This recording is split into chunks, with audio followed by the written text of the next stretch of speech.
Colour వచ్చేదాకా వేయించుకోవాలండి. వస్తాయండి ఇవి నేతిలో నూనెలో వేగి.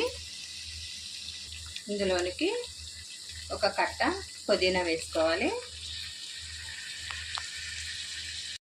ఒక కట్ట కొత్తిమీర వేసుకోవాలి,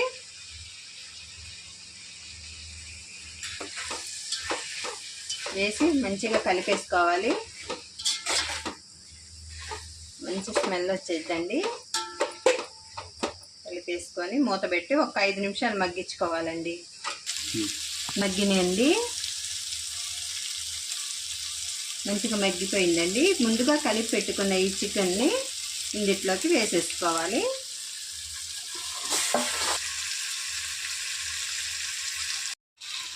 మొత్తం కలిపేసుకోవాలి. బాగా కలిపేసుకున్నాక